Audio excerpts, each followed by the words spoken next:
கர்த்தருக்குள் மிகவும் பிரியமானவர்களே, இந்த அருமையான வீடியோ செய்தியின் வழியாக உங்களை சந்திப்பதிலே நான் பெரும் மகிழ்ச்சி அடைகிறேன். வேதத்தை வாசிக்கலாம் வாங்க என்ற இந்த தொடர் செய்தியின் வழியாக உங்களை நான் சந்திக்கிறேன். பிரியமானவர்களே, நாம் 1 ராஜாக்கள் புத்தகத்தை பார்த்து கொண்டு வருகிறோம். 1 ராஜாக்கள் புத்தகத்திலே பிரியமானவர்களே, நான் சொன்னேன் 2 பெரும் பிரிவுகள். முதலாவது பிரிவு ஐக்கிய அரசு. அந்த பிரிவில் தான் நாம் பார்த்து கொண்டிருக்கிறோம்.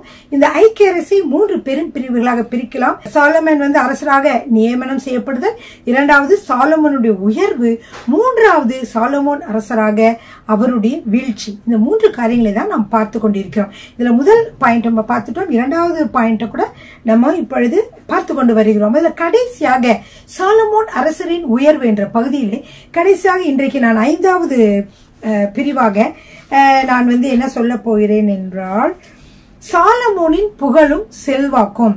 முதல்ல அவர் பலிகளை செலுத்தினார். கர்த்தர் மிகவும் மகிழ்ந்து அவருக்கு ஞானத்தை கொடுத்தார். ஞானத்தை மட்டும் இல்ல, நீ கேட்காத ஐஸ்வர்யத்தை கொடுக்கிறேன்னு கொடுத்தாரு. அப்புறம் கட்டடங்கள், அதாவது அவர் பெரிய தேவாலயத்தை கட்டினார். அப்புறம் சாலமோன் அரண்மனை மண்டபம் அதையும் கட்டினார். இப்படியாக அநேக காரியங்களை அவர் செய்தார். பிரியமானவர்களே, அதோடு கூட கர்த்தர் அவரை மிகவும் ஆசீர்வதித்துக் கொண்டு வந்தார். அவர் மிகவும் செழிப்புடன் வாழ்ந்ததை பார்க்கிறோம். தாவீதின் உடன்படிக்கை மீண்டுமாக தேவன் அவரிடம் கூறுகிறார், திரும்பவுமாக அவரிடம் கூறுகிறார். ஏன் அவர் அதை திரும்பவுமாக சொல்றார் பாத்தீங்கன்னா, முதல்ல அவர் பலி செலுத்தும் பொழுதும் அந்த உடன்படிக்கை அவரோடு பகிர்ந்து கொண்டார். அடுத்ததாக அவருடைய தேவனுடைய ஆலயம் எல்லாம் கட்டி முடித்த பிறகும் கூட கர்த்தர் என்ன செய்தார் என்றால், அவருக்கு அவருடைய உடன்படிக்கையை சாலமோனோடு அவர் பகிர்ந்து கொண்டார். அப்படியாக அவர் சொல்லுகிறார். பிரியமானவர்களே, அப்படி இருக்கிற பொழுது தாவீதின் உடன்படிக்கை மீண்டுமாக ஒரு தடவை சொல்லுகிறார். எப்படி என்றால் 9வது அதிகாரம் 1வது வசனத்திலிருந்து நாம் பார்க்கலாம். பிரியமானவர்களே, எல்லோரும் உங்களுடைய வேத புத்தகத்தை எடுத்துக்கொள்ளுங்கள், பேனாவையும் நோட்டு புத்தகத்தையும் எடுத்துக்கொள்ளுங்கள். முக்கியமான சில காரியங்களை நான் சொல்லுகிற பொழுது அதை நீங்கள் குறித்து வைத்துக் கொள்ளுங்கள். அல்லேலூயா. பிரியமானவர்களே, நாம் சாலமோனின் உயர்வு என்ற பகுதியின் கீழாக நாம் நேற்றைய தினத்திலே போன வீடியோ செய்தியின் வழியாக தேவ ஆலயம் கட்டப்படுதல், சாலமோனின் அரண்மனை கட்டப்படுதல், தேவ ஆலயத்தை அலங்கார பொருட்களால் அலங்கரித்தல், 4வதாக தேவ ஆலயத்தை பிரதிஷ்டை பண்ணுதல், அது வரைக்கும் நாம் பார்த்தோம். அடுத்ததாக இன்றைக்கு சாலமோனின் புகழும் செல்வாக்கும் பற்றி நம்ம பார்க்க போகிறோம். பிரியமானவர்களே, சரிங்க, இப்ப பாருங்க, கர்த்தரின் உடன்படிக்கை போன வீடியோல என்ன பார்த்தோம்னா, தேவ ஆலயத்தை பிரதிஷ்டை பண்றாங்க. இப்ப தேவ ஆலயத்தை பிரதிஷ்டை பண்ணுகிற பொழுது என்னென்னவெல்லாம் நடக்கிறது என்று 8ஆம் அதிகாரத்திலே பார்த்தோம். 1 ராஜாக்கள் 8ஆம் அதிகாரத்திலே பார்த்தோம். அது என்னென்ன பார்த்தோம்னா, கர்த்தரின் உடன்படிக்கை பெற்று திரும்பவுமாக வருகிறது. எங்க அந்த இவ்வளவு நாள் வரைக்கும் அங்க ஆலயத்துல இல்லாம தாவீது நகரத்துல இருந்துச்சு. அங்கிருந்து அதை எடுத்துட்டு வராங்க. எடுத்துட்டு வருகிற பொழுது கர்த்தரின் உடன்படிக்கை பெட்டி திரும்பவுமாக இந்த புதிய ஆலயத்திலே வைக்கப்படுகிறது. அப்படி கர்த்தரோட உடன்படிக்கை பெட்டி எடுத்துக்கொண்டு வருகிற பொழுது கர்த்தருடைய ஷெக்கினா மகிமை இங்கே முழுவதும் நிறைக்கிறது. ஆசாரியர்கள் கூட வேலை செய்ய முடியல, அப்படியாக தேவனுடைய மகிமை அங்கே நிரம்பி இருந்தது என்று சொல்லி பார்த்தோம். 3வதாக சாலமோன் ராஜாவுடைய பிரசங்கம்.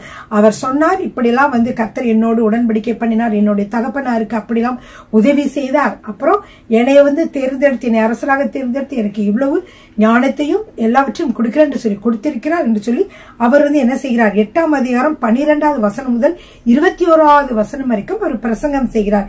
அடுத்து அவருடைய ஜெபம், சாலமோனுடைய ஜெபத்தை நீங்க பார்க்கிற பொழுது 22வது வசனம் முதல் 61வது வசனம் வரைக்கும் ஒரு நீண்ட ஜெபமாக இருக்கிறது. அவர் சொல்றாரு, இந்த இடத்துல எப்பொழுதும் உங்களுடைய கண்கள் திறந்தவைகளாகவும் உங்களுடைய செவிகள் திறந்தவைகளாகவும் இருக்கட்டும் அப்படின்னு ஆண்டவர்கிட்ட கேட்கிறாரு.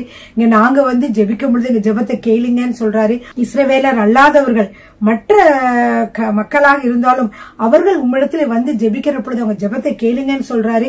அப்புறம் என்ன சொல்றாருன்னா, எங்களுடைய ஜனங்கள் ஒருவேளைக்கு அடிமைப்பட்டு போயிருந்தார்கள் என்றால் அவங்க அடிமைப்பட்டு இருக்கிற தேசத்திலிருந்து இந்த திசையை நோக்கி அவர்கள் ஜெபிக்கிற பொழுது ஆண்டவரே உங்க ஜெபத்தை நீங்க கேளுங்க அப்படிங்கிறாரு. அப்புறம் அந்த கேட்டு அந்த விரோதிகளிடமிருந்து அவங்களை பாதுகாத்துக் கொள்ளுங்கன்றாரு. அப்புறம் எந்த விதமான நோயோ எந்த விதமான போரோ வருகிற பொழுது உண்மை நோக்கி இந்த இடத்துல உண்மை நோக்கி ஜெபிக்கிற பொழுது அல்லது இந்த இடத்தை நோக்கி அவர்கள் ஜெபிக்கிற பொழுது அவர்களுக்கு செவி கொடுங்கன்னு சொல்றாரு. இப்படியாக ஆண்டவரிடம் சாலமன் ஒரு நீண்ட ஜெபத்தை கேட்கிறத நம்ம 8ஆம் அதிகாரத்துல நம்ம பார்த்தோம். அப்புறம் பாத்தீங்கன்னா இஸ்ரவேல் ஜனங்கள் எல்லாரும் மகிழ்ந்து களி கூர்ந்தார்கள் என்று சொல்லி பார்த்தோம். அப்பொழுது சாலமன் மக்களை ஆசீர்வதித்தார் என்று சொல்லி நாம் பார்த்தோம். இதெல்லாம் நாம் 8ஆம் அதிகாரத்திலே நம்ம பார்த்தோம் பிரியமானவர்களே, தேவ ஆலயத்தை பிரதிஷ்டை பண்ணுகிற அந்த வேலையில் தானே இவ்வளவு நிகழ்ச்சிகளும் நடைபெறுகிறது. சரி, இன்றைக்கு நம்ம சாலமோனுடைய அவருடைய புகழையும் செல்வாக்கையும் நாம் பார்க்க போகிறோம் பிரியமானவர்களே. இதுல முதல் பாத்தீங்கன்னா, தாவீதின் உடன்படிக்கையை மீண்டும் தேவன் இவருக்கு கூறுகிறார்.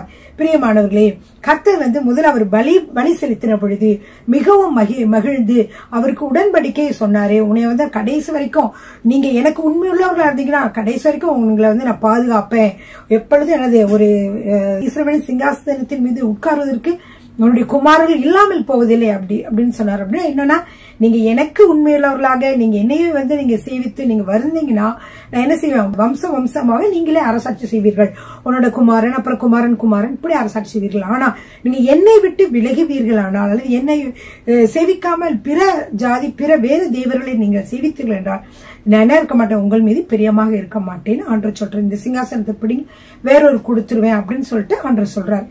இப்படி சொல்லி இருந்தார். அந்த இதை திரும்ப தேவாலயத்தை கட்டி முடிச்சு பிரதிஷ்டை பண்ணணும். ஆண்டவர் மிகவும் மகிழ்ந்து திரும்பவுமாக சாலமோனை பார்த்து ஒரு இன்னொரு தடவை அவர்கிட்ட பிரசன்னமாகி சாலமோனுக்கு நேரிலே மீண்டும் அவருக்கு என்ன செய்கிறார் என்றால் இந்த உடன்படிக்கை மீண்டுமாக கூறுகிறார். இதை நீங்கள் 9வது அதிகாரம் 1 to 9 வரைக்கும் நீங்கள் வாசிக்கலாமா பிரியமானவர்களே? 9ஆம் அதிகாரம் 1 to 9 வரைக்கும் இருக்கிறது. நான் அதுல சில முக்கியமான காரியங்களை மட்டும் உங்ககிட்ட நான் சொல்ல போறேன். 9வது அதிகாரம் 1வது வசனத்திலே வாசிக்கலாம். சாலமோன் கர்த்தருடைய ஆலயத்தையும் ராஜ அரண்மனையும் தான் செய்ய வேண்டும் என்று விரும்பின எல்லாவற்றையும் கட்டி முடித்த பின்பு கர்த்தர் கிபியோனிலே சாலமோனுக்கு தரிசனமானது போல 2ஆம் தரமும் அவனுக்கு தரிசனமாகினார். அங்கே தரிசனமாகி ஆண்டவர் சொல்றாரு, நான் உன்னுடைய ஜெபத்தை கேட்டேன், விண்ணப்பத்தை கேட்டேன், அதன்படியே உனக்கு நான் செய்வேன், என்னுடைய கண்களும் என் இருதயம் என்னாலும் இந்த ஆலயத்துல இருக்கும் அப்படின்னு சொல்றாரு. சொல்லிட்டு 4வது வசனம் முதல் 7வது வசனம் வரைக்கும், கிட்டத்தட்ட 8வது வசனம் 9வது வசனம் வரைக்கும் கூட 4 முதல் 9 வரைக்கும் உள்ள வசனம் மிகவும் முக்கியமானது பிரியமானவர்களே. இது கர்த்தருடைய எண்ணத்தை, அவருடைய விருப்பத்தை, அவருடைய திட்டத்தை வெளிப்படுத்துகிறதாக இருக்கிறது. இது ரொம்ப மிகவும் இந்த பைபிள்லயே பாத்தீங்கன்னா முக்கியமான காரியங்களே இது மிக முக்கியமான காரியம். இந்த காரியத்துலதான் கர்த்தர் நம்மளை ஆசீர்வதிக்கிறாரா இல்ல ஆசீர்வதிக்கலையா, நாம் அவருடைய பிள்ளைகளாக இருக்கிறோமா அல்லது அவருடைய பிள்ளைகளாக இல்லையா, அல்லது அவரை நாம் பிரியப்படுத்துகிறோமா இல்ல பிரியப்படுத்தவில்லையா என்ற பல காரியங்களை இந்த வசனத்தின் மூலமாக நாம் என்ன செய்ய முடியும், உறுதி செய்ய முடியும். பிரியமானவர்கள் எல்லாரும் எடுத்துக்கொள்ளுங்கள். 1 ராஜாக்கள் 9வது அதிகாரம் 4வது வசனம். நான் உனக்கு கட்டளையிட்ட எல்லாவற்றையும் நீ செய்து என் கட்டளைகளையும் என் நியாயங்களையும் கை கொள்ளும்படிக்கு என் சமூகத்தில் மன உத்தமமும் செம்மையுமாய் உன் தகப்பனாகிய தாவீது நடந்தது போல நடப்பாயானால் இஸ்ரவேலின் சிங்காசனத்தின் மேல் உட்காரும் புருஷன் உனக்கு இல்லாமல் போவதில்லை என்று உன் தகப்பனாகிய தாவீதோட நான் சொன்னபடியே இஸ்ரவேலின் மேலுள்ள உன் ராஜ்யபாரத்தின் சிங்காசனத்தை என்றைக்கும் நிலைக்க பண்ணுவேன். பாருங்க, இதுலதான் ஆண்டவர் சொல்ற, என்றைக்கும் நான் நிலைக்க பண்ணுவேன். ஆனால் நீங்களும் 6வது வசனத்துல, நீங்களும் உங்கள் பிள்ளைகளும் என்னை விட்டு பின்வாங்கி நான் உங்களுக்கு முன்வைத்த என் கற்பனைகளையும் என் கட்டளைகளையும் கை கொள்ளாமல் போய் வேறே தேவர்களை சேவித்து அவைகளை பணிந்து கொள்வீர்களாகில் நான் இஸ்ரவேலுக்கு கொடுத்த தேசத்திலே அவர்களை வைக்காதபடிக்கு நிர்மூலமாக்கி என் நாமம் விளங்க நான் பரிசுத்தமாக்கின இந்த ஆலயத்தை என் சமூகத்தை விட்டு தள்ளுவேன். இவ்வளவு நீங்க வருஷக்கணக்கா நீங்க கஷ்டப்பட்டு இந்த ஆலயத்தை கட்டிருக்கீங்க. ஆனா இந்த ஆலயத்தை நீங்க கட்டிருக்கீங்க. ஆனா என்னுடைய கற்பனைகளை கை கொள்ளாமல் போய் வேறு தேவர்களை நீங்கள் சேவித்தால் நீங்கள் கட்டின இந்த தேவ ஆலயத்தை நான் என்ன செய்வேன், புறக்கணிப்பேன். என் ஆலயத்தை என் சமூகத்தை விட்டு தள்ளுவேன். அப்பொழுது இஸ்ரவேல் சகல ஜனங்களுக்குள்ளும் பழமொழியாகவும் வசை சொல்லாமல் இருப்பார்கள். பிரியமானவர்களே, அவர்கள் முரட்டாட்டம் பண்ணி அந்த மாதிரி செய்யற பொழுது என்ன நடக்கிறது என்றால் சகல ஜனங்களுக்குள்ளும் பழமொழியாக ஒரு மக்களாகவே இருப்பார்கள். 8வது வசனத்துல, அப்பொழுது உன்னதமாய் இருக்கிற இந்த ஆலயத்தை கடந்து போகிறவன் எவனும் பிரமித்து பகடியாய் ஈசலிட்டு கர்த்தர் இந்த தேசத்துக்கும் இந்த ஆலயத்திற்கும் இப்படி செய்தது என்ன என்பார்கள். ஐயோ, எவ்வளவு அருமையா கட்டப்பட்ட ஆலயமா இருந்தது, இந்த ஆலயம் ஏன் இப்படி ஆனது என்று எல்லோரும் அந்த ஆலயத்தை பார்த்து பிரமிக்கக்கூடிய ஒரு சூழ்நிலை வரும்.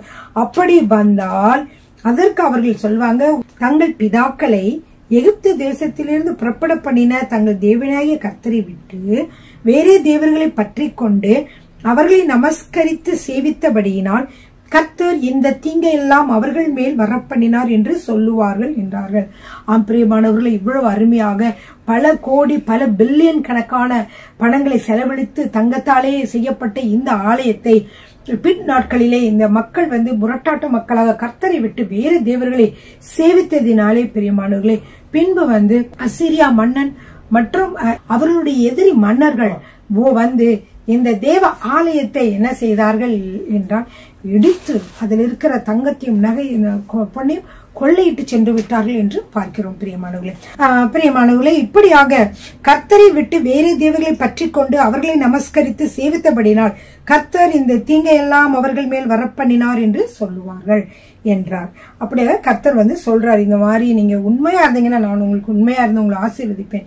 பிரியமானவர்களே, அப்படியே சாலமன் உண்மையா இருந்த காலத்திலே கர்த்தருடைய ஆசீர்வாதம் அவனுக்கு மிகவும் அதிகமா வந்தது. ஏன்னா ஆண்டவர் சொன்னாரு, நீ ஞானத்தை கேட்ட ஞானத்தையும் அல்ல கேட்காத ஐஸ்வர்யத்தையும் உனக்கு கொடுக்கிறேன் என்று சொன்னார். பிரியமானவர்களே, நாமும் தேவனிடம் ஞானத்தை கேட்கிற பொழுது, அறிவை கேட்கிற பொழுது, புத்தியை கேட்கிற பொழுது கர்த்தர் என்ன செய்கிறார் என்றால் நம்மை ஞானத்தினாலும் மட்டுமல்ல ஐஸ்வர்யத்தினாலும் அவர் நம்மை நிரப்புகிறவராய் இருக்கிறார். இது வேண்டும் அது வேண்டும் என்று நாம் கேட்பதற்கு பதிலாக நாம் அவரிடம் என்ன செய்ய வேண்டும்? ஞானத்தை கேட்க வேண்டும். இந்த உலகத்திலே நான் ஞானமாக புத்தியாக வாழ வேண்டும் ஆண்டவரே என்று சொல்லி தினந்தோறும் நீங்கள் கர்த்தரிடத்தில் ஞானத்தை கேளுங்கள். அவர் ஞானத்தோடு கூட ஐஸ்வர்யத்தையும் அவர் உங்களுக்கு கொடுப்பார். பிரியமானவர்களே, ஹல்லேலூயா. நாம 1 ராஜாக்கள் 9ஆம் அதிகாரத்திலே முக்கியமான உடன்படிக்கை, கர்த்தர் பண்ண உடன்படிக்கையை நாம் பார்த்தோம். பிரியமானவர்களையும் அடுத்ததாக நீங்க பார்க்கிற பொழுது சாலமோன் கர்த்தருடைய ஆலயமும் ராஜ அரண்மனையுமாகிய 2 மாளிகைகளையும் கட்டி நிறைவேறுகிற 20ஆம் வருஷம் முடிவிலே. பிரியமானவர்களே, முதல் உங்களுக்கு தெரியும் தேவனுடைய ஆலயத்தை கட்ட 7 வருடங்கள் சென்றது. அதுக்கப்புறமாக அவர் அரண்மனை, அவருடைய சாலமோனுடைய மண்டபம் எல்லாவற்றையும் கட்டி முடிக்க 13 வருடமானது. 7 13 சேர்ந்து அவ்வளவு 20. 20 வருடங்கள் என்ன செய்தார்? கட்டடத்தை எல்லாம் கட்டி முடித்தார். அதன் முடிவிலே அவர் என்ன செய்கிறார் என்று பார்க்கிறோம். உங்களுக்கு தெரியும், ஈராம் என்கிற மன்னர் என்ன செய்தார்?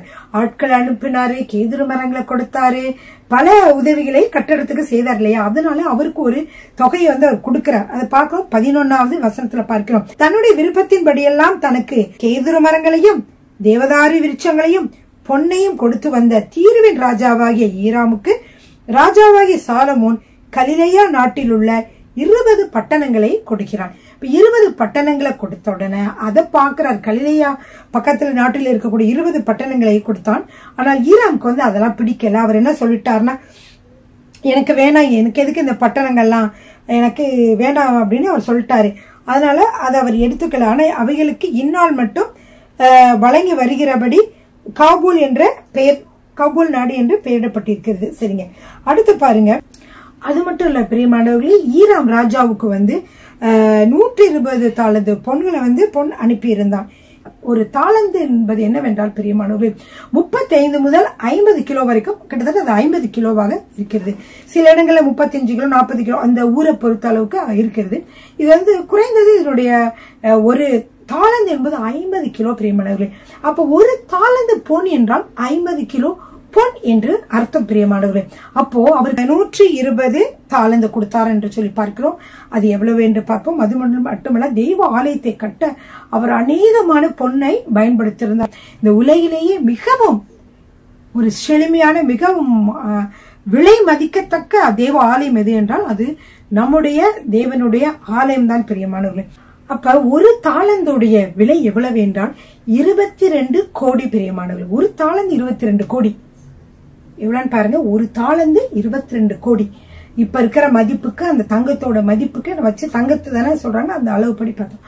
அப்ப 22 கோடினா பாருங்க, 120 ஒரு தாளந்து 22 கோடி. அப்போ எவ்வளவு பாருங்க, 100க்கு எவ்வளவு ஆகுது. அப்ப இது ஒரு பில்லியன் கணக்கான விலை மதிக்கத்தக்கதான தங்கம் அந்த தேவாலயத்தை கட்ட உதவி செய்த ஈராமுக்கு என்ன செய்தார்? அனுப்பியிருந்தார். ஈராம் என்ன செய்திருந்தார் என்றால் பல தேவதாரு விருட்சங்கள், பல மரங்கள்லாம் அனுப்பினார் இல்லையா கட்டடத்துக்கு. அது மட்டும் இல்லாம 120 தாளந்து பொன்னையும் சாலமனுக்கு அவர் கொடுத்திருந்தார். அனுப்பியிருந்தார். அந்த 120 தாலந்தோட மதிப்பு பாத்தீங்கன்னா அவ்வளவு அதிகமான மதிப்பு. இஸ்ரேல் நாட்டில அவ்வளவு தங்கம் புழங்கப்பட்டிருந்தது என்று சொல்லி பார்க்கிறோம். 4.5 டன்னா எவ்வளவு அதிகமான தங்கம் பாருங்க. தங்கத்தை என்ன செய்தது இருந்தார், வேலைக்கு கூலியாக அந்த மக்களை அனுப்பினது மற்ற எல்லாத்துக்காகவும் ஈராமுக்கு அவர் கொடுத்திருந்தார். பிரியமானவர்களே, அவர் கொடுத்த பட்டணங்கள்ல அவர் பிரியப்படலை அப்படின்னு சொல்லி பார்க்கிறோம். அது மட்டும் இல்ல, என்னென்ன கட்டடங்கள்லாம் கட்டினார் அப்படின்னு சொல்லி நம்ம பார்க்க போறோம். பிடித்த அமைஞ்ச ஆட்களை கொண்டு சாலமன் ராஜா 15வது வசனம் 9வது அதிகாரம் 15வது வசனம். பிடித்த அமைஞ்ச ஆட்களை கொண்டு சாலமன் ராஜா தன் கர்த்தருடைய ஆலயத்தையும் தன் அரண்மனையையும் மில்லோவையும், மில்லோன்றது அவருடைய மனைவிக்காக மில்லோவை கட்டினான்னு சொல்லி பார்ப்போம். மில்லோவையும் எருசலேமின் மதிலையும் ஆத்சோரையும் மெகிதோவையும் கேசேரையும் கட்டினான். இப்படி பல பல பெரிய கட்டிடங்களையும் அவர் என்ன செய்திருந்தார், அவர் கட்டினார் என்று சொல்லி பார்க்கிறோம். அது மட்டுமல்ல, இந்த கேசேரை ஏன் கட்டினார் என்றால், பார்வோன் மன்னன் என்ன செய்தார்னா, கேசேர்னு ஒரு பட்டணம் இருந்துச்சு. அந்த பட்டணத்தை பிடிச்சு அந்த மக்களை எல்லாம் தீக்கரையாக்கிட்டு, அது கானானியர்கள் குடியிருந்த இடம், அது எல்லாம் தீக்கரையாக்கிட்டு என்ன செஞ்சாங்க, மகளுக்கு பரிசாக என்ன செய்திருந்தார், அந்த பார்வோன் தன்னுடைய குமாரத்துக்காக அந்த கேசேர் நாட்டை கொடுத்திருந்தார், பரிசளிச்சிருந்தார். இத என்ன பண்ணினாரு சாலமன், எல்லாத்தையும் நல்லா சுத்தம் பண்ணி அவர் அழகாக இந்த கேசேரை அவர் கட்டினார் என்று சொல்லி பார்க்கிறோம். பிரியமானவர்களே, அது மட்டுமல்ல, சாலமோன் அந்த கேசேர் பட்டணத்தையும் அந்த சாலமோனின் மனைவியாகிய தன் குமாரத்திக்கு சீதனமாக கேசேர் பட்டணத்தை பார்வோன் கொடுத்திருந்தார். சரிங்களா? அப்புறம் வேற என்ன சாலமன் கட்டினார்? 17வது வசனத்துல சாலமோன் அந்த கேசேர் பட்டணத்தையும் கீழ் கேசேர் பட்டணம் இப்ப சொன்னோம் இல்லையா, அந்த கேசேர் பட்டணம் கீழ் பேத்ரோனையும் பாலாத்தையும் வனாந்தர வெளியில் உள்ள தத்மோரையும் தனக்கு இருக்கிற ரஸ்துகளை வைக்கும் சகல பட்டணங்களையும், அவருடைய பொருட்களை வைக்கிறதுக்கே பட்டணங்களை கட்டி வச்சிருந்தாராம். பல பட்டணங்களையும் ரதங்கள் இருக்கும் பட்டணங்களும், ரதங்கள் அதிகமான ரதங்கள் வச்சிருந்தாரு. பிரியமானவர்களே, அந்த ரதங்களை வைப்பதற்கு கூட அவர் என்ன செய்தார், பட்டணங்களை கட்டி இருந்தார். குதிரை வீரர் இருக்கும் பட்டணங்கள், குதிரை வீரர்களுக்காக தனியா பட்டணங்களை கட்டியிருந்தார். எருசலேமிலும் லீபனோனிலும் தான் அரசாண்ட தேசம் எங்கும் தனக்கு இஷ்டமானது எல்லாம் கட்டினான் என்று சொல்லி நாம் பார்க்கிறோம். பிரியமானவர்களே, சரிங்க, அடுத்ததாக பிரியமானவர்களே, இஸ்ரவேல் புத்திரர் சங்காரம் பண்ணக்கூடாமல் மீந்திருந்த இஸ்ரவேல் புத்திரரின் ஜாதியார் அல்லாத முன்னாடி ஆண்டவர் சொன்னாரு, நீ எல்லா மக்களையும் என்ன பட்டிருக்கணும், வெளியில இருந்து வந்த மக்கள் அந்த இடத்த பிடிச்சீங்கன்னா அங்க எல்லா மக்களையும் நீங்க கொன்று போட்டு விடுங்க. ஏன்னா அவங்க கிட்ட இருந்து பல காரியங்களும் தீமையான காரியங்களும் நீங்க கற்றுக்கொள்வீங்க, அவங்களுடைய தேவர்களை சேவிக்க ஆரம்பிச்சுடுவீங்க. இப்ப என்னைய மறந்துட்டு மற்ற இதெல்லாம் நீங்க செய்ய ஆரம்பிச்சுடுவீங்க. அதனால அவர்களை அவங்களுக்கு என்ன பண்ண வேணாம், உங்களுக்கு இரக்கம் பாராட்ட வேண்டாம், அவங்களை எல்லாத்தையும் ஒண்ணு விரட்டி விட்டுருங்க, அல்லது என்ன செய்யணும், அவங்களை கொண்டு போடுங்கன்னு சொன்னாரு. ஆனா இவங்க என்ன பண்ணாங்கன்னா, கொல்ல முடிஞ்சாரு கொண்டுட்டு மிச்சவங்களை விட்டு வச்சிருந்தாங்க. அந்த மக்கள் தான் ஆண்டவர் வேணாம் சொன்ன மக்கள் இப்ப எல்லாம் வளர்ந்து அவர்கள் அங்க நிறைய இருந்தாங்க. பிரியமானவர்களே, சாலமோனுடைய வீழ்ச்சிக்கு கூட இந்த மக்கள் தான் காரணமாக இருந்தார்கள். அதை நம்ம பார்க்க போயிரும். இப்ப 20வது வசனத்துல பாத்தீங்கன்னா, இஸ்ரவேல் புத்திரர் சங்காரம் பண்ணக்கூடாமல் மீந்திருந்த இஸ்ரவேல் புத்திரரின் ஜாதி அல்லாத எமோரியர், ஏத்தியர், பெரிசியர், ஏவியர், எபியூசியருமான சகல ஜனத்திலும் அவர்களுக்கு பிறகு தேசத்தில் மீந்திருந்த சகல ஜனங்களுடைய பிள்ளைகளையும் சாலமோன் இந்நாள் வரைக்கும் நடக்கிறது போல அமைஞ்சு வேலை செய்ய அடிமைப்படுத்தி கொண்டான். அப்போ சாலமோனுக்கு வேலை செய்வதற்காக அமைஞ்சி ஆட்கள்னா இவங்கதான் அமைஞ்சி ஆட்கள். யார் அமைஞ்சி ஆட்களாக இருந்தாங்க? இஸ்ரவேல் புத்திரர் ஜாதியர் அல்லாத எமோரியர், ஏத்தியர், பெர்சியர், ஏவியர், எபூசியர் என்று சகல ஜனகத்திற்கு மக்கள் என்ன செய்தார்னா, அவர் வேலைக்குன்னு அவர் என்ன செய்தார், வைத்துக் கொண்டார் என்று சொல்லி அடிமையாக வைத்துக் கொண்டார் என்று பார்க்கிறோம். ஆனால் இஸ்ரவேல் ஜனங்களை ஒருவரையும் அவர் அடிமைப்படுத்திக் கொள்ளவில்லை என்று பார்க்கிறோம். பிரியமானவர்களே, அடுத்து பாருங்க, அவங்களுக்கு மக்கள் பாருங்க, அவருக்கு 22வது வசனத்துல பார்க்கிறோம், இஸ்ரவேல் புத்திரரில் ஒருவரையும் சாலமோன் அடிமைப்படுத்தவில்லை. அவர்கள் எப்படி இருந்தாங்க, இஸ்ரவேல் மக்கள் எல்லாம் அவர் எப்படி பயன்படுத்தினார், அவர்கள் என்னவாக வைத்துக் கொண்டார் என்றால் பாருங்க, அவர்கள் யுத்த மனுஷரும் அவனுக்கு பணிவிடைக்காரரும் பிரபுக்களும் சேர்வைக்காரரும் ரத வீரரும் குதிரை வீரருமாகவே அவர்கள் எல்லாம் இருந்தாங்க. ஏன்னா இஸ்ரவேல் ஜனங்கள் எல்லாரும் இப்படி அவர் வைத்துக் கொண்டாரு. போர் மற்ற நேரங்கள்ல என்ன செய்ய மாட்டாங்க, அவங்க காட்டி கொடுக்க மாட்டாங்க, நம்ம ராஜான்னு நம்மளுடைய இனமாவே இருக்க வேண்டும் என்று சொல்லி அவர் என்ன செய்தார், அந்த யூதர்கள் எல்லாம் அப்படியே அவர் வைத்துக் கொண்டார். அதே மாதிரி 550 பேர் சாலமோனின் வேலையை விசாரித்து வேலையாட்களை கண்காணிக்கிறதுக்கு தலைமையான விசாரிப்புக்காரர்கள், தலைமையான விசாரிப்புக்காரர்கள், ஒவ்வொரு இடத்துல விசாரிப்புக்காரர்கள் மட்டும் பிரியமானவர்கள் 550 பேரை அவர் வந்து வச்சிருந்தாரு. அப்புறம் பார்வோன் குமாரத்தி தாவீது நகரத்திலிருந்து சாலமோன் தனக்கு கட்டின தன் மாளிகையிலே குடிவந்தாள். அது என்ன மாளிகை? அதுதான் மில்லோ. அப்பொழுது மில்லோவை கட்டினான் என்று சொல்லி பார்க்கிறோம். மில்லோ என்ற இடத்தை கட்டினாரு. அது மட்டும் இல்ல, சாலமோன் கர்த்தரின் ஆலயத்தை முடித்த பின்பு அவருக்கு கட்டின பலிபீடத்தின் மேலே வருடத்திற்கு 3 முறையாக அவர் பலிகளை செலுத்தி வந்தார் என்று சொல்லி பார்க்கிறோம். அப்படியாக கர்த்தரை அவன் பலியிட்டு கொண்டு கர்த்தருக்கு ஆராதனை செலுத்தி வந்தான். பிரியமானவர்களே, அப்புறம் அது மட்டும் இல்ல, ராஜாவாகிய சாலோம் வந்து ஏதோம் தேசத்தில் சிவந்த சமுத்திர கரையிலே ஏலோத்துக்கு சமீபத்தில் உள்ள எசியோன் கேபேரிலே கப்பல்களையும் செய்வித்தான். பணக்காரர் எப்படி பாருங்க, கப்பல்களையும் அவன் செய்வித்திருந்தான். அந்த கப்பல்களில் ஈராம் சமுத்திர யாத்திரையில் பழகின கப்பலாட்களாகிய தன் வேலைக்காரை, அந்த ஈராம் வந்து சமுத்திர வேலைக்காக பழகின அவருடைய வேலை கப்பலை கட்டுறது, எப்படி அதை பார்க்கறது, எப்படி அதுல வந்து பயணம் செய்யறது என்று பல காரியங்களை இந்த ஈராமானவர் சொல்லி கொடுத்தார். ஈராம் அரசு பிரியமானவரே, அது மட்டும் இல்ல, இவங்கள என்ன செஞ்சாங்க, அந்த கப்பல்லையே ஓப்பூர், அது பேர் என்ன தெரியுமா, ஓப்பீர் என்ற இடத்துக்கு போறாங்க. ஓப்பீர் என்ற இடத்துலதான் பொன் விலைதான். அந்த ஓப்பீருக்கு போய் அங்கிருந்து பொன்களை எல்லாம் சேர்ந்து என்ன செஞ்சாங்க, கொண்டுட்டு வந்தாங்க. அந்த பொன்கள் வந்து எவ்வளவு இருந்துச்சுன்னா 420 தாலந்து பொன்னை ராஜாவாகிய சாலமோனிடத்தில் கொண்டு வந்தார்கள். இப்ப இந்த கப்பல் மூலியமாக போனதுனால 420 தாலந்து, நான் சொன்னேன் ஒரு தாலந்து வந்து அட்லீஸ்ட், அதாவது 35 கிலோ 50 கிலோ நிறையுள்ளதாக இருக்கிறது என்று சொல்லி நாம் பார்க்கிறோம் பிரியமானவர்களே. சரிங்க, இப்படிப்பட்ட பொன்னையெல்லாம் கொண்டு வந்து கொடுத்தார்கள். அதை வச்சுதான் என்ன செஞ்சாங்க, தேவனுடைய ஆலயத்தை அவர்கள் கட்டினார்கள். கட்டி முடித்ததுக்கு அப்புறம் தாவீது வந்து கர்த்தருக்காக சேமித்து வச்சிருந்த அந்த பனிமுட்டுகளையும் தேவாலயத்துல கொண்டு வந்து வச்சாங்க. அப்படியாக இந்த தேவாலயத்தை கட்டினார்கள். தேவாலயத்தை கட்டும் பொழுது நான் சொல்லியிருந்தேன் எப்படிலாம் இந்த தேவாலயம் கட்டப்பட்டது, எங்கெல்லாம் பொன்னால தேவாலயம் எங்கெல்லாம் கட்டப்பட்டது, எங்கெல்லாம் பொன்னினாலே அவர்கள் அலங்கரித்திருந்தார்கள் என்று சொல்லி நாம் பார்க்கிறோம் பிரியமானவர்களே. இப்படியாக சாலமன் செல்வ சீமானாக இருந்தான். அங்க வந்து வெள்ளியெல்லாம் ஒரு பொருட்டாகவே எண்ணப்படவில்லையா, ஏன்னா தங்கத்திலேயே அவர்கள் எல்லாவற்றையும் செய்து வந்ததினாலே. இந்த 9வது அதிகாரம் ஃபுல்லா அவருடைய செல்வ செழிப்பை பற்றி பார்க்கிறோம். 10வது அதிகாரத்திலே சாலமோனுடைய புகழை பற்றி பார்க்கிறோம். இந்த சாலமோன் கர்த்தருடைய நாமத்தை குறித்து சாலமோனுக்கு உண்டாயிருந்த கீர்த்தி சேபாவின் ராஜஸ்திரிக்கு கேள்வியான பொழுது மிகுந்த பரிவாரத்தோடும் கந்தவர்க்கங்களையும் மிகுதியான பொன்னையும் ரத்தினங்களையும் சுமக்கிற ஒட்டகங்களோடும் எருசலேமுக்கு வந்தாள். அவள் சாலமோனின் இடத்தில் வந்தபோது தன் மனதில் இருந்த எல்லாவற்றையும் குறித்து அவனிடத்தில் சம்பாஷித்தாள். அப்பொழுது அவள் மனதில் இருந்த எல்லா கேள்விகளுக்கும் சாலமன் விடையளித்தான். அதுல அவன் வந்து பதிலளிக்காத கேள்விகள் ஒன்றுமே இல்லை. அவ்வளவு ஞானம் உள்ளவனாக எல்லாவற்றையும் என்ன செய்தான், அவன் விடுவித்தான் என்று சொல்லி பார்க்கிறோம். அதே மாதிரி பாருங்க, அவள் வந்து அந்த சாலமன் அரசுடைய ஞானத்தை மட்டுமல்ல, அவன் கட்டின அரண்மனை எல்லாவற்றையும் பார்த்த பொழுது அவங்க பந்தியில் இருக்கக்கூடிய போஜன பதார்த்தங்கள், அதை பத்தி முதலே சொல்லியிருந்தேன். ஒரு நாளைக்கு 100 ஆடுகள், 10 கொழுக்கப்பட்ட மாடுகள், அப்படின்னு சொல்லி நிறைய அது நீங்க முதல்ல சொல்லியிருப்பேன். அந்த எவ்வளவு கோதுமை கலங்கள், அந்த கோதுமை மாவு என்று சொல்லி அந்த ஒட்டகங்கள், மான்கள், வரையாடுகள், இவைகளை தவிர ஆடு மாடுகளும் அவர் வந்து ஒரு நாளைக்கு அவங்க அவ்வளவு சாப்பிட்டாங்கன்னு சொல்லி அங்க இருக்கிற மக்களுக்கெல்லாம் அப்படி பெரிய விருந்து உண்டாயிருந்தது. அதனாலதான் இவர் சொல்றாரு, பிரியமானவர்களே, இது மாதிரி ஒரு பெரிய ஒரு செல்வந்தரை, பெரிய ராஜாவை நம்ம பார்த்திருக்கவே மாட்டோம் இல்லையா, நம்ம கேள்விப்பட்டிருக்க கூட மாட்டோம். அவ்வளவாக இதை நீங்க படிச்சுட்டு இதை வந்து நீங்க வந்து அதனுடைய விலை இதெல்லாம் எப்படி, தாளந்துனா என்ன, இதெல்லாம் எப்படின்னு சொல்லி நீங்க போய் கூகுள்ல போய் சர்ச் பண்ணி பார்த்தீங்கன்னா அதனுடைய தற்காலத்தினுடைய விலைகள், பொண்ணோட விலைகள், பொண்ணு எவ்வளவு பொண்ணு அப்படின்னு சொல்லி அதுல போட்டுப்பாங்க.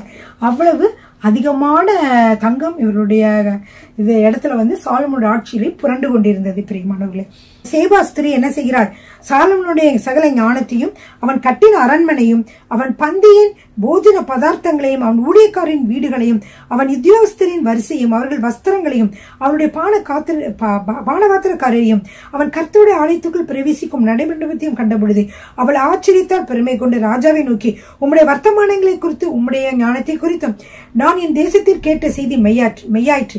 நான் வந்து அதை என் கண்களால் காண மட்டும் இந்த வார்த்தைகளை நான் நம்பவில்லை. இவைகளில் பாதியாகிலும் எனக்கு அறிவிக்கப்படவில்லை.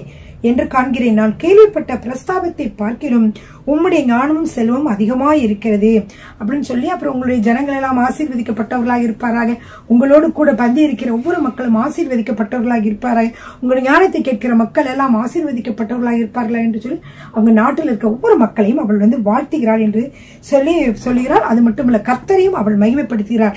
உம்முடைய இஸ்ரவேலின் சிங்காசனத்தின் மேல் வைக்க உம்மேல் பிரியம் கொண்ட உம்முடைய தேவனாகிய கர்த்தர் ஸ்தோத்திரிக்கப்படுவாராக. கர்த்தர் இஸ்ரவேலை என்றைக்கும் சிநேகிக்கிறபடியால் நியாயம் நீதியும் செய்கிறதற்கு உம்மை ராஜாவாக ஏற்படுத்தினார் என்று சொல்லுகிறார். அப்புறம் அவள் என்ன செய்தார்னா, ராஜாவுக்கு 120 பொன் தாளந்து கொடுக்கிறா. சாரி, பொன் 120 தாளந்து பொன்னை கொடுக்கிறாள். மிகுதியான கந்த வர்க்கங்களையும் ரத்தினங்களையும் கொடுத்தாள். சேபாவின் ராஜஸ்திரி ராஜாவாகிய சாலமோனுக்கு கொடுத்த அவ்வளவு கந்த வர்க்கங்கள் பிற்பாடு ஒரு காலம் யாரிடமிருந்து வரவில்லை. அவ்வளவு அதிகமான பொருள். ஊப்பீரிலிருந்து பொன்னை கொண்டு வருகிற ஈராமின் கப்பல்களும் ஊப்பீரிலிருந்து மிகுந்த வாசனை மரங்களையும் ரத்தினங்களையும் கொண்டு வந்தது. அப்படியாக வாசனை மரங்களாலேயே ராஜா என்ன செஞ்சார், தேவனுடைய ஆலயத்தை கட்டினார். அவருடைய அரண்மனைக்கு ஊன்றுகால்களையும் சங்கீதக்காரருக்கு சுரமண்டலங்களையும் தம்பூருக்களையும் உண்டாக்கினார். அப்படிப்பட்ட வாசனை மரங்கள் பிற்பாடு வந்ததும் இல்லை, இந்நாள் வரைக்கும் காணப்படவில்லை. அவ்வளவாக காரியங்கள் அவருடைய ஆட்சியின் போது நடந்தது. ராஜாவாகி சாலமோன் தானே சந்தோஷமாய் சேபாவின் ராஜாஸ்திரிக்கு வெகுமதிகள் கொடுத்ததுமல்லாமல் அவள் விருப்பப்பட்டு கேட்டது எல்லாவற்றையும் அவளுக்கு கொடுத்தான். பின்பு அவள் தன் பரிவாரத்தோடு தன் தேசத்திற்கு திரும்பி போனாள். இப்படியாக சாலமோனும் அவளுக்கு நிறைய செஞ்சு அனுப்பினார். சாலமோனுக்கு 14வது வசனத்திலிருந்து பார்த்தா இவருடைய சாலமோனுடைய புகழை நீங்கள், அதாவது அவருக்கு உண்டான செல்வாக்கை பார்க்கலாம். சாலமோனு வியாபாரிகளாலும் சுகந்த திரவிய வர்த்தகராலும் அரபு தேசத்து சகல ராஜாக்களாலும் மாகாணங்களின் அதிபதிகளாலும் வந்த பொன்னை அல்லாமல் ஒவ்வொரு வருஷத்திலும் அவனுக்கு வந்த பொன் 666 தாளந்து நிறையாயிருந்தது. ஒவ்வொரு வருஷமுமே அவனுக்கு 666 தாளந்து பொன் நிறைய வருகிறது. பொன் அவருக்கு கிடைக்கிறது. எப்படி கிடைக்கிறது என்றால், எப்படி கிடைக்கிறது, எல்லாரும் கொடுக்கறாங்க பாத்தீங்களா. இது சுகந்த திரவிய வர்த்தகர்கள், அரபு தேசத்து ராஜாக்கள், வியாபாரிகள், மாகாணங்கள் அதிபதிகள் மட்டுமல்லாமல் மற்ற இடங்களிலிருந்து கூட இவ்வளவு பொண்ணு அவருக்கு வந்து கொண்டிருந்ததாம். சாலமோன் ராஜா அடித்த பொன் தகட்டால் 200 பரிசைகளை செய்வித்தான். 200 பரிசைகள் செய்யப்பட்டது. ஒவ்வொரு பரிசைக்கும் 600 சேக்கல் நிறை பொன் சென்றது. அடித்த பொன் தகட்டால் 300 கேடகங்களை செய்து வைத்திருந்தார். எல்லாரும் என்ன செய்வாங்க, கேடகங்களை இரும்புனால தான் செய்வாங்க. இவர் பொன்னாலேயே 300 கேடகங்களை செய்து வைத்திருந்தார். அவைகளை ராஜா லீபனோன் வனம் என்னும் மாளிகையிலே வைத்தான். ராஜா தந்தத்தினால் பெரிய ஒரு சிங்காசனத்தை செய்வித்து அதை முழுவதும் பசும்பொன் தகட்டினாலே மூடினான். அந்த சிங்காசனத்திற்கு 6 படிகள் இருந்தது. சிங்காசனத்தின் தலைப்பு பின்னாக வளைவாயிருந்தது. உட்காரும் இடத்திற்கு இருபுறமும் கை சாய்மானங்கள் இருந்தது. 2 சிங்கங்கள் கை சாய்மானங்கள் அருகே நின்றது. அப்புறம் 2 சிங்கங்களை பொன்னாலே செய்து வச்சிருந்தாங்க. படிக்கட்டு இருந்துச்சு. 6 படிக்கட்டுலயும் 2 பக்கமும் சிங்கங்களுடைய தலைகளை பொருத்தி செய்து வைத்திருந்தாங்க பொன்னாலே. இப்படியாக பிரம்மாண்டமான ஒரு அரண்மனையை செய்து வைத்திருந்தார்கள். பிரியமானவர்களே, எந்த ராஜ்யத்திலுமே இப்படி பண்ணப்படவில்லை. அப்படியாக செய்யப்பட்டிருந்தது. ராஜாவாகி சாலமோனுக்கு இருந்த பானபாத்திரங்கள் எல்லாம், அதாவது 1 ராஜாக்கள் 10ஆம் அதிகாரம் 11வது வசனம். ராஜாவாகிய சாலமோனுக்கு இருந்த பான பாத்திரங்கள் எல்லாம் பொன்னும் லீபனோன் வனம் என்கிற மாளிகையின் பனிமுட்டுகள் எல்லாம் பசும்பொன்னுமாய் இருந்தது. ஒன்றும் வெள்ளியினாலே செய்யப்படவில்லை. ஏனென்றால் சாலமோன் நாட்களில் வெள்ளி ஒரு பொருளாக எண்ணப்படவில்லை. இப்படியாக இருந்தது. அப்புறம் என்ன இருந்துச்சு பாருங்க. ராஜாவுக்கு சமுத்திரத்திலே ஈராமின் கப்பல்களோட கூட தர்ஷீசின் கப்பல்களும் இருந்தது.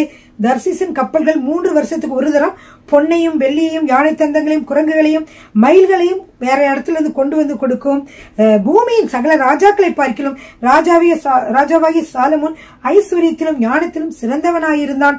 சாலமோனின் இருதயத்திலே தேவன் அருளிய ஞானத்தை கேட்கிறதற்காக சகல தேசத்தாரும் அவன் முக தரிசனத்தை தேடினார்கள். அப்படி அவர்கள் வருகிற பொழுது கூட வருஷா வருஷம் அவர்கள் தங்கள் காணிக்கைகளாகிய வெள்ளி பாத்திரங்களையும் பொற்பாத்திரங்களையும் வஸ்திரங்களையும் ஆயுதங்களையும் கந்தவர்க்கங்களையும் குதிரைகளையும் கோவேரி கழுதைகளும் வந்து கொண்டு வருகிறார்கள்.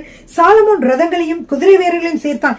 அவன் சேர்த்த ரதங்களினுடைய அளவு பாத்தீங்கன்னா அவனுக்கு 1400 ரதங்கள் இருந்தன.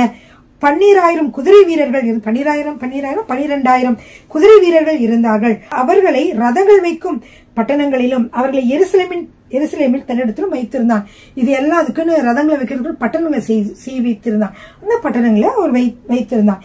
எருசலேமிலே ராஜா வெள்ளிய கற்கள் போலவும் கேதுரு மரங்களை பள்ளத்தாக்கில் இருக்கும் காட்டத்தி மரங்கள் போலவும் அதிகமாக்கினான். இப்படியாக அவனுடைய சொத்து பணம் எல்லாமே என்னாச்சு, மிகவும் குவிந்தது. பிரியமானவர்களே, ஒவ்வொரு ரதத்தின் விலையும் 600 வெள்ளிக்காசும் ஒரு குதிரையின் விலை 150 வெள்ளிக்காசுமா இருந்தது. இந்த பிரகாரம் ஏத்தியரின் ராஜாக்கள் எல்லாரும் சீரியாவின் ராஜாக்களுக்கும் அவர்கள் மூலமாய் கொண்டு வரப்பட்டது. இப்படி மற்ற ராஜாக்களும் அவர்களுக்கு கொண்டு வந்து கொடுத்தார்கள் என்று சொல்லி பார்க்கிறோம். பிரியமானவர்களே, இப்படியாக சாலமோனுடைய புகழானது மிகவும் பரவியது. அவருடைய செல்வாக்கானது மிகவும் மிகவும் பரவியது, மிகவும் அதிகமானது என்று சொல்லி பார்க்கிறோம். பிரியமானவர்களே, கர்த்தர் அவருக்கு ஞானத்தை கொடுத்தார். அது மட்டுமல்ல, அவருக்கு அதிகமான ஐஸ்வர்யத்தையும் கொடுத்தார். பிற்பாடு அதை எப்படி சாலமன் பயன்படுத்தினார் என்று சொல்லி அடுத்து வருகிற வீடியோ செய்தியின் வழியாக நாம் பார்க்கலாம். கர்த்தர் உங்களை ஆசீர்வதிப்பாராக. ஆமென். கர்த்தர் உங்களை ஆசீர்வதிப்பாராக.